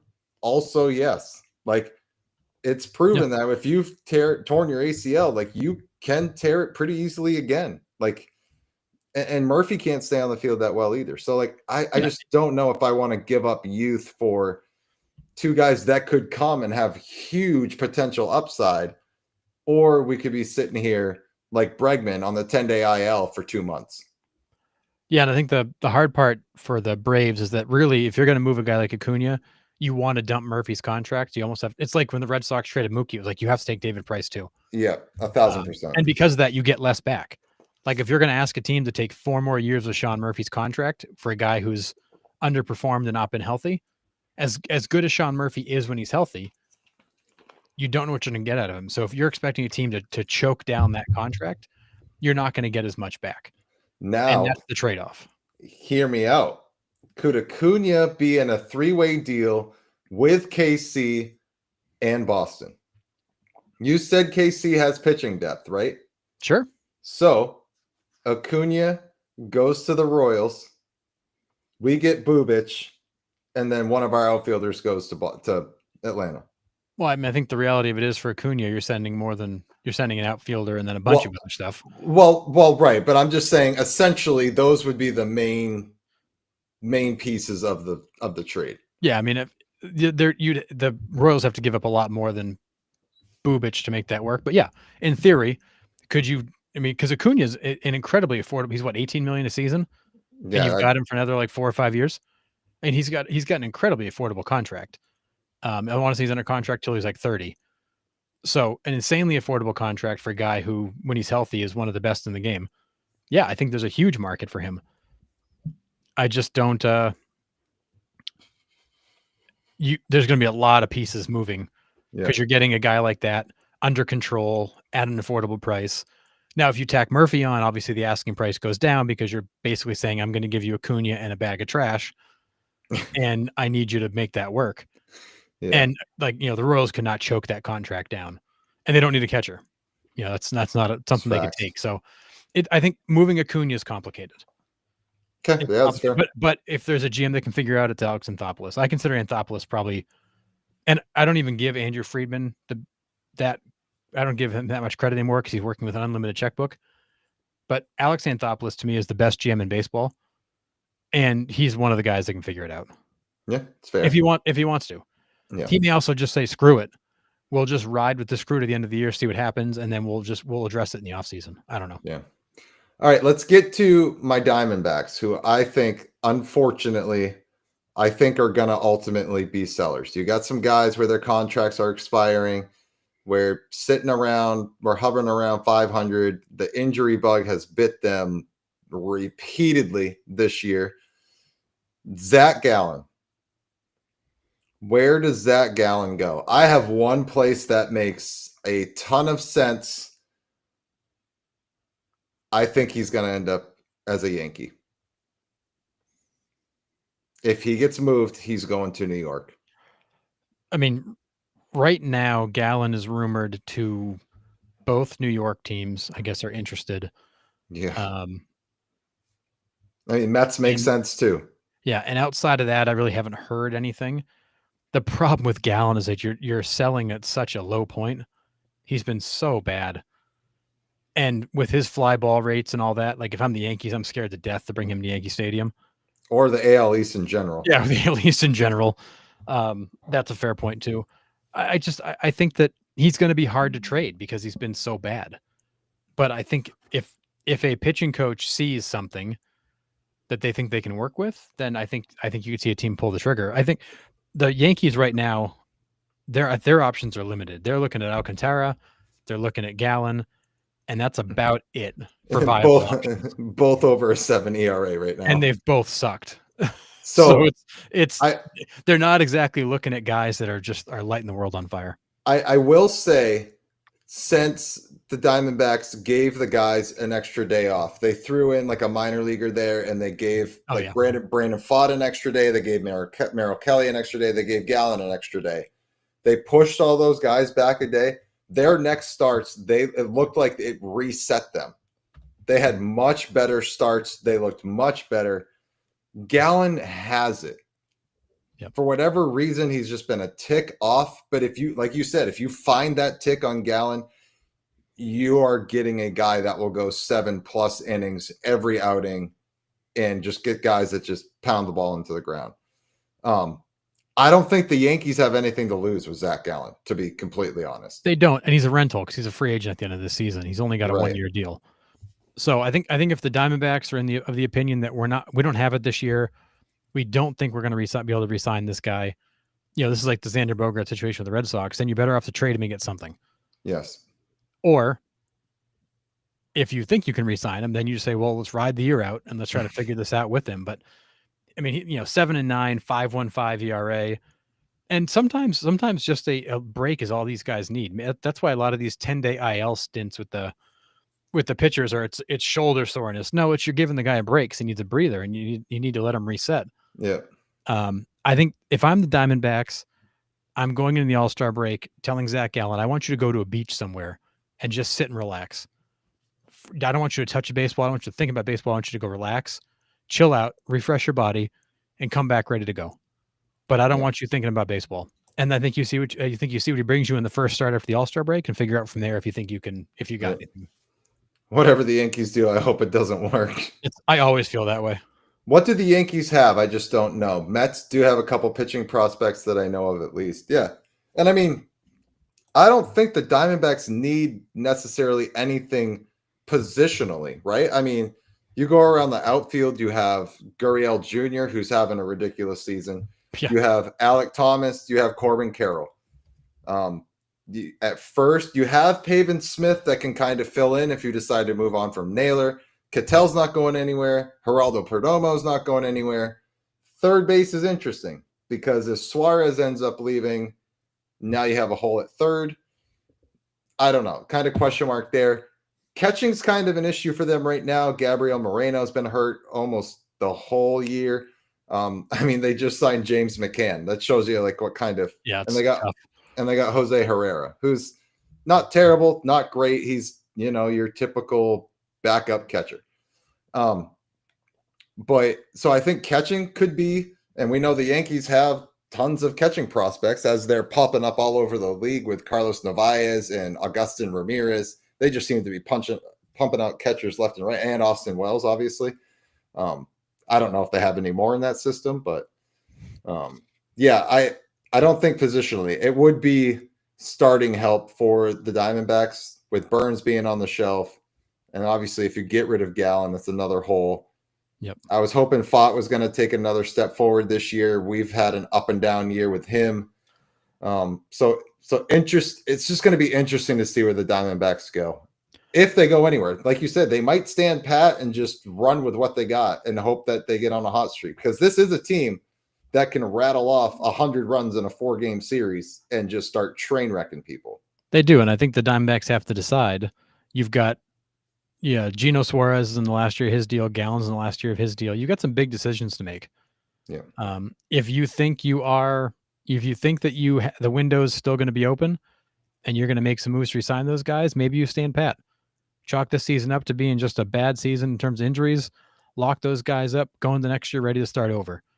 If you think no, we need to restart, or we've got prospects we'd rather roll with than overpay, then I think you see them dump some pieces. I think you see Suarez go. I think you see Gallen go. I think you see them bring up some young kids and just see what they got. Let them learn on the job. Yeah. Brandon Sproat for the Mets has 18 consecutive scoreless innings. Yeah, and the Mets pitching continues to shock me. Yeah, it really does. I don't understand where they get it all, but it's incredible. Yeah, and there's a question I think about, what do the Yankees have for trade assets? I mean, you've got Dominguez, who is still struggling to find a full-time home, and I think that's partially how Aaron Boone uses him. You've got George Lombard Jr., who people think will push Volpe out of the shortstop position. There's rumors that the Yankees are about ready to pull the trigger on Volpe and just cut their losses and call it what it is. Wow. Because he's had he just continues to decline offensively. Yeah. At the plate, it's brutal to watch him. He cannot hit at the major league level consistently. So, and George Lombard apparently is a stud. He's their top prospect. He's a shortstop by default. You got Will Warren, who's really major league ready, but doesn't really have a home. And then they've got a guy in Double-A. I want to say it's Carlos LaGrange, who's throwing 103 with a nasty over-the-top curveball, who's like a Mason Miller clone. I mean, the Yankees have some trade assets in the minors. We saw Cam Schlittler pitch last night. He's a depth piece for somebody's rotation. I don't know if the Yankees the Yankees aren't looking at a great marketplace to go fill the holes they have. They need a third baseman and a pitcher. Well, Will Warren has made quite a bit of starts for them lately. He's actually been pretty solid for them. But yes, he's just again a guy that probably isn't a starter for them long term. I guess it also depends on where guys are. But when Luis Gil actually really does fully return, there's going to be somebody falls off. Who knows who it is? Yeah. I mean, the Yankees have a lot of moving parts there too. But yeah. But Warren's proven to be a major league ready arm who's obviously still young and learning. But the Yankees have some assets. They're not trading into a market that's any better than what they probably already have is the problem. Yeah. Does Nolan Arenado move? Who I have in the picture here? Does he move? I don't I don't know. I mean, I think if I'm the Cardinals, even though I'm in it and think that I got a shot to take a wild card spot, if there's an opportunity to move that contract off my books, I'm taking it. It probably becomes a car salesman. Arenado's washed. I mean, Arenado's had an okay year, 244, 10 and 41. He's not way off his career norms. But again, 34 years old, the decline is starting, but still defensively as solid as they come, still an adequate major league bat, still a better than replacement level player. I mean, there's a spot for him. The problem is he's expensive. Yeah. Chad, I blew up Harrison's phone the other night because Ketel Marte was a late scratch, and I just about Acuna too, because Acuna was scratched and Nick was all wound up that trades are going to go down. I'm like, dude, it's early. It's early. I don't care. It is that time of year, dude. When I heard Ketel Marte was scratched, and we had been talking about the Diamondbacks possibly be selling, I was like, oh God, what do I do? So I quickly talked Nick off the ledge. He signed for a bunch more years. He's clearly a cornerstone piece. He's not going anywhere. And Nick was feeling better after that. But it's it is that time of year where every time a guy is scratched or a rumor pops up, you're watching to see, are they in the lineup? They getting the start tonight?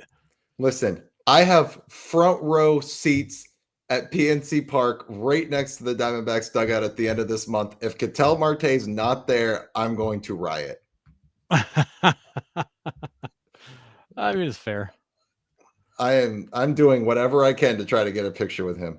But yeah, I just about lost it. But yeah, are there any other like pieces that you see or have heard maybe moving? I mean, we talked about the Joe Ryan, Yohan Duran's come up a couple times.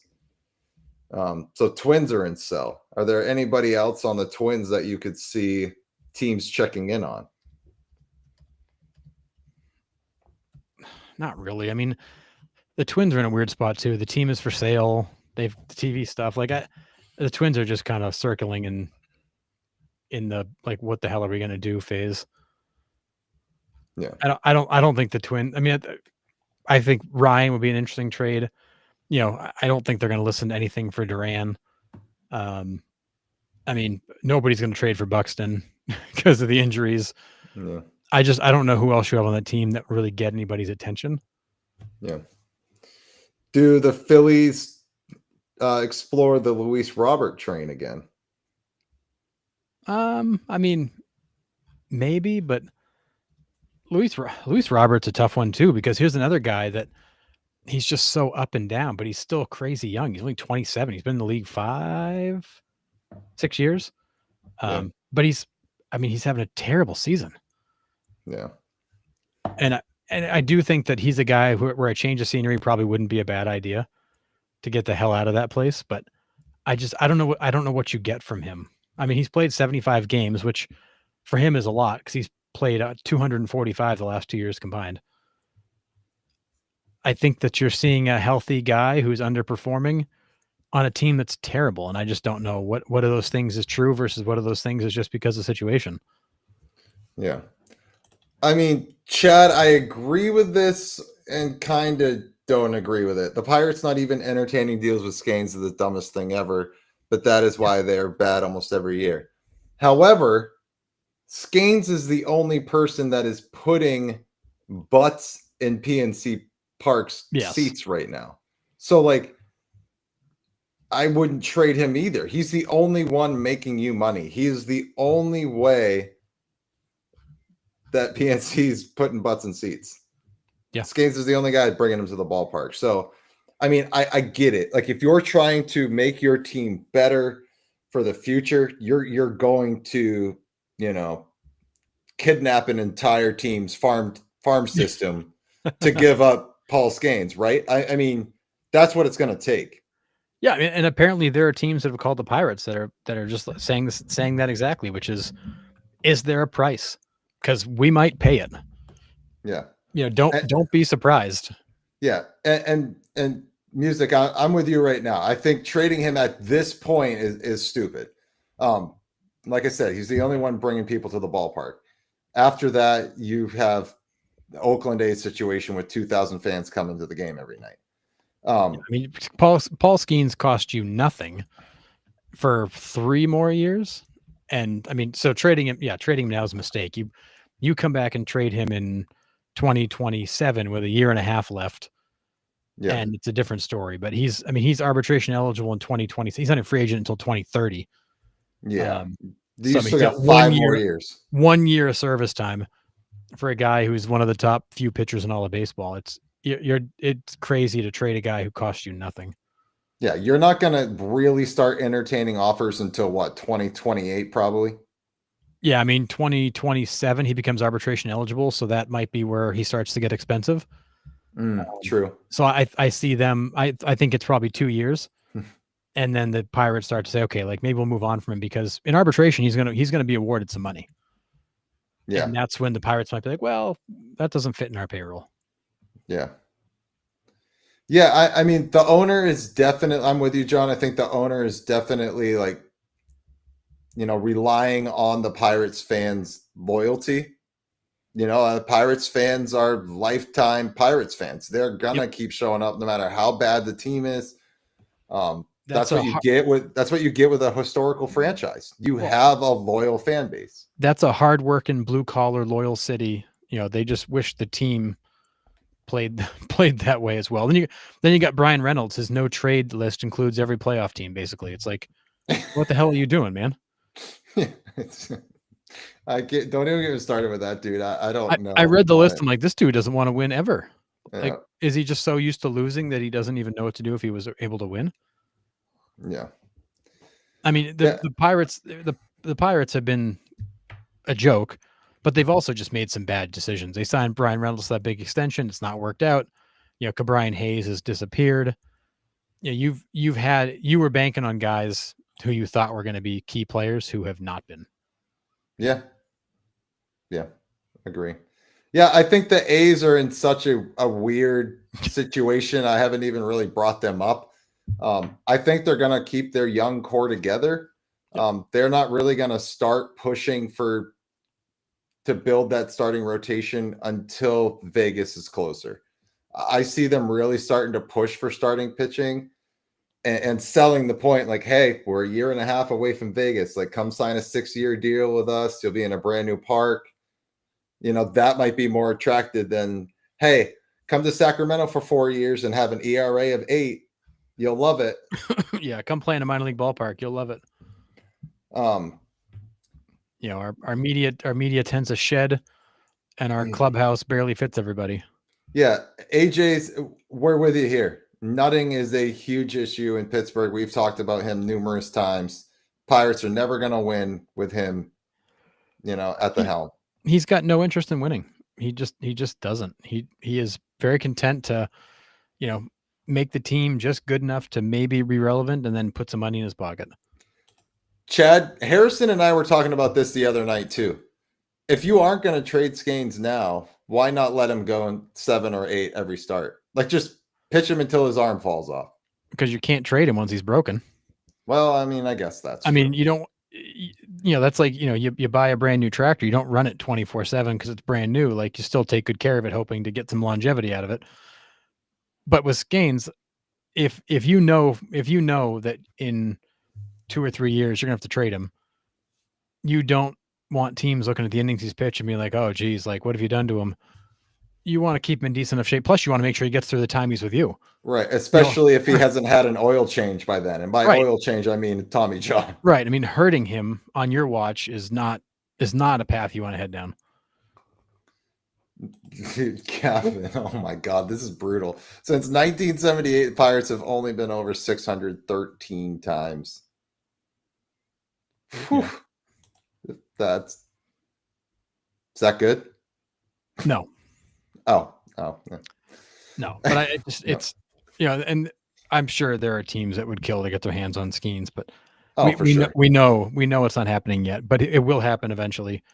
I mean, it's just it's a tragedy what's happening with him. I mean, he's got a 1.72 ERA and he can't get a win. He's losing games 1-0, 2-0, 2-1. With what, like a 1.7 ERA? Yeah, was it 1.72? I mean, it's embarrassing. Like that. It's embarrassing what's happening. And if I'm Paul Skeens, like at some point you got to be like, what the hell? Like, what am I doing here?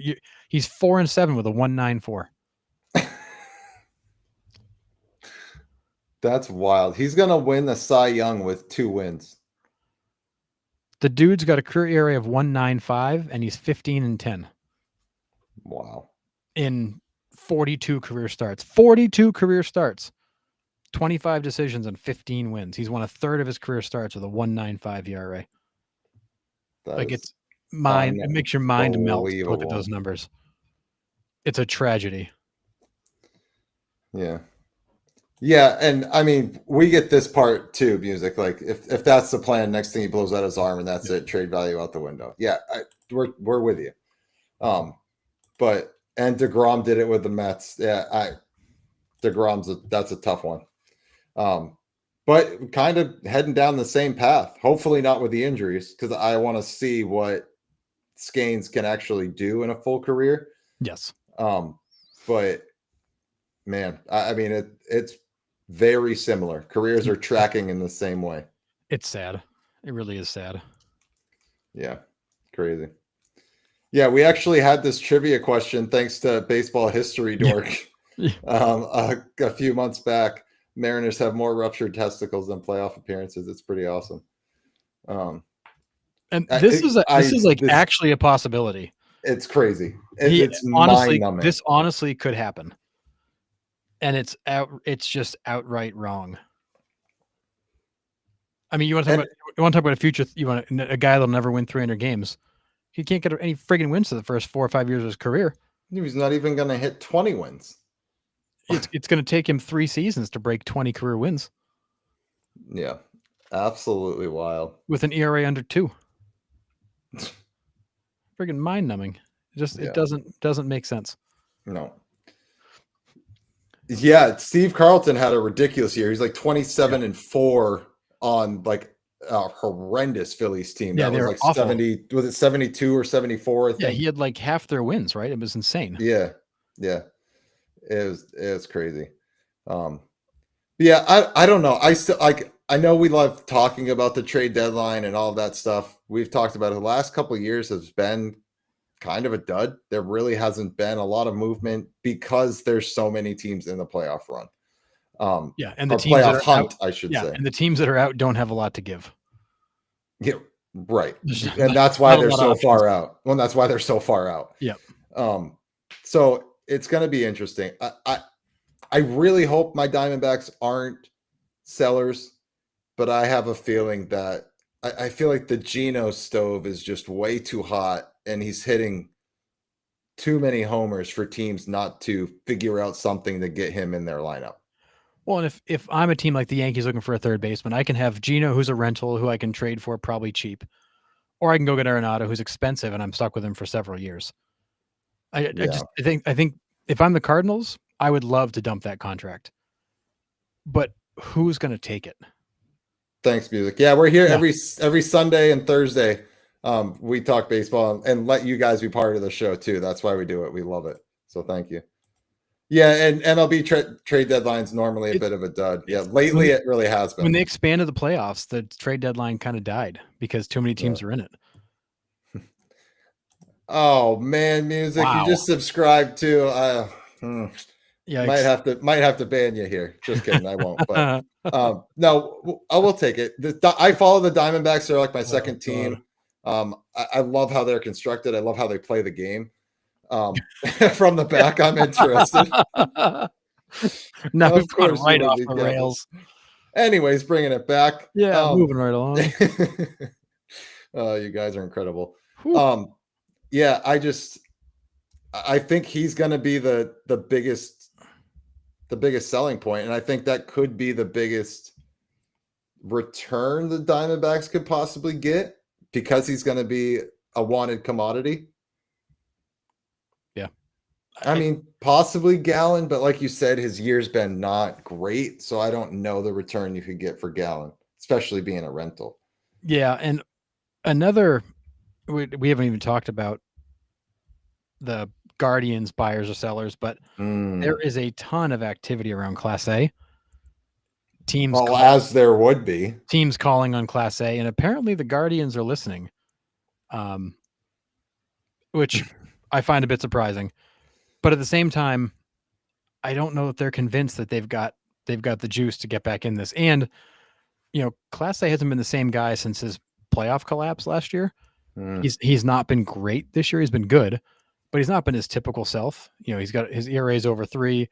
He's had some really rocky outings and some heart attack saves.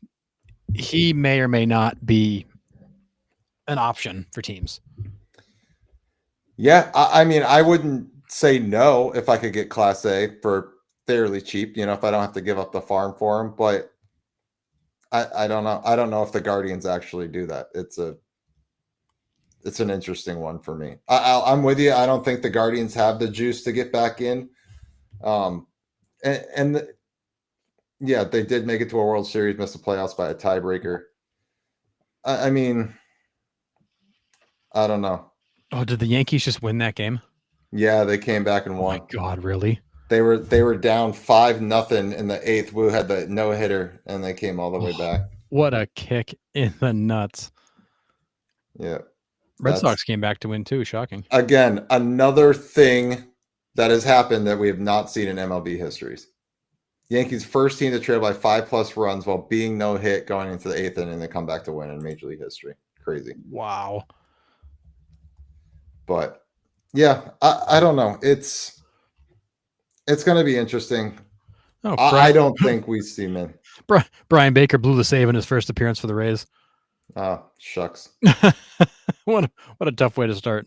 I mean, go for the Red Sox. This is a good test for them. The Rays are a good test for them. Yeah, they came back to win. Baker had a rough outing the other night. He had another one rough on the night. Chapman with the save. Yeah, here we go. Yeah. So, yeah. All right. I got really nothing else. Do you? I mean, no. I mean, this right now, it's all about home run derby, all-star break, and then the kind of the hot stove beginning to kick up. There's news-wise, it's been relatively quiet. Yeah. Yeah, I'm with you. What about chat? You guys got anything? Any topics we missed that you want to hit on? Throw them out there. This is your shot before we wrap it up for the night. Yeah, the time the Reds threw a no-hitter and lost. Yeah, that's happened a couple times in MLB history, but that's brutal. Rough. Yep. What about PCA, fastest player to 25-25? In Cubs history, Cubs history. Yeah. Positive note, 2-29 the Sox were when trailing after 6 entering tonight. So I'll take the win. Yep. 1,000%. So I'm assuming PCA is a lock for 40-40. Does he have a shot at 50-50? First half MVPs. 50-50? I mean, I'm going to say 40-40 to be on the safe side. I think he could get to 50 stolen bases, no problem. I don't know if he gets to 50 home runs. Yeah, I think the home runs will be the reach. I think 40-40 is a lock. Yeah. I think, he probably ends up like maybe 44, 44, 45, 45, but I don't think he gets to 50. All right. First half MVPs for me, it's Cal Raleigh and PCA. I think for me. I mean, Aaron Judge is Aaron Judge, not trying to slight him in the least, but what Cal Raleigh's doing right now is special. Yep. It's something we've never seen out of that position in a long, long time, if ever. And as a switch hitter, as an elite defensive catcher, he's carrying the Mariners pretty much by himself right now. It's Cal Raleigh there. And what PCA is doing in Chicago is pretty special too. So those are my same two choices. I started the season thinking Tucker was the MVP, and he's had a great year, but PCA has been a freak. And I think that PCA and Cal Raleigh have made the Aaron Judge and Shohei Ohtani locks a lot less of a lock. Yeah. On pace for 41, 48. Yeah, I saw something similar. He's on pace for something in the low 40s and the high 40s. Yeah. I mean, I think 40-40 for sure. Yep. AL, Cal, Judge, NL, PCA, and Do we have a runner-up in the NL? I mean, it's either Tucker or Shohei. Well, I mean, Shohei's always going to get votes. So yeah, I mean, it's yeah, and if he pitches at all, Rockies win 40 games over under. Oof. I am smashing the under. They got to get 19 more wins before the end of the year. Not happening. Not in 2 months. Boy, yeah. I mean, I'm taking the under. Yeah, I'll just be different. I'll take the over. I feel like they've played much better the last month and a half. And I think we'll see them win more games, kind of pro rata. But if they're over 40, it's going to be like 42. Like they're not going to be way over. If Judge gets the Triple Crown, will that be a lock for him to get the MVP? I mean, we've seen it where it wasn't. I mean, was it Ted Williams that got the Triple Crown and didn't win? Yeah, the MVP? but that was because he wasn't really liked by the media. This is a little bit different. I don't think it's necessarily a lock that he'll get MVP. I think it depends on how Cal finishes. Yeah, if Cal's just behind him in the home runs and he's a catcher, I think that gets a lot of consideration. Yeah, because I mean, keep in mind, to win the Triple Crown, Judge is going to have to beat Cal Raleigh in the home run race, which he totally could. Right. I mean, Cal Raleigh's a catcher. He's bound to kind of fade down the stretch. Yeah. Yeah. I mean, I don't think it's a lock, but I mean, it's a pretty high probability. Yeah. I mean, if you win the Triple Crown, you have to be the favorite. Yeah. I mean, it's like the two pitchers that won the Triple Crown last year, both got one Cy Youngs. I mean, it kind of makes sense, but there really wasn't anybody else on their level last year. It wasn't even close. No, Sale and Skubal were ridiculous. I mean, Scanes was too, but he came up too late to like really get consideration for Cy Young. And Sale's night was just ridiculous. So thanks, bud. We'll see you. Yeah, we'll see you. Thanks for stopping by. Yeah. But yeah, I don't know. But and Captain, you're right too. That was a long, long time ago. Probably the parameters of how they voted or the reasons of what they voted was different than it is now. I mean, it's still a biased opinion though. It's still writers voting on it. So it is. So I don't know. But yeah. All right. Well, I think we're gonna wrap it up, fellas. That was again another fantastic episode. Love all the interactions in the chat. We love that you guys are just as much as part of the show as we are. Really value that part. So we will be back on Sunday.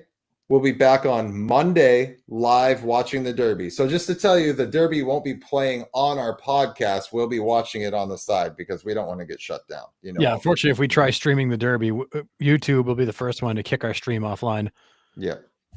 So we won't be doing that, but we'll be live reacting to the Home Run Derby. So you can come talk baseball with us and talk about what's going on. And then Jeopardy on Wednesday and then the regular show on Thursday. So we'll be live 4 times next week, which is crazy. So if you're available, love to have you come on.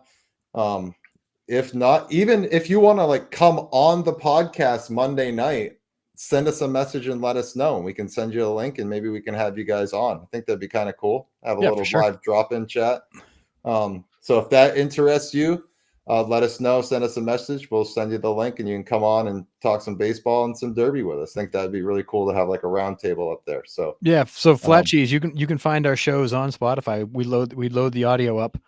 So you can listen to us on Spotify if we're going to take the show on the road.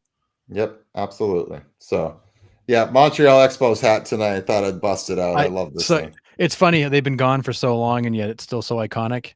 Oh yeah. It's why I think Montreal is still a dark horse for expansion. Yeah. So, all right. Well, Cap'n, we offer unlimited PTO to you, but we can't have you abuse that. For sure. Yes, thank you. Yeah, we have stuff on Spotify, Apple Podcasts, all of that stuff. We have a Facebook page, so check us out. We do a ton of stuff, so with a lot of content out there. So, really appreciate the support, guys. So.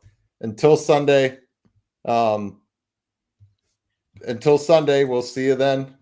9:00 Have a good weekend. Watch some ball. Hope your favorite team does well, and we will see you then.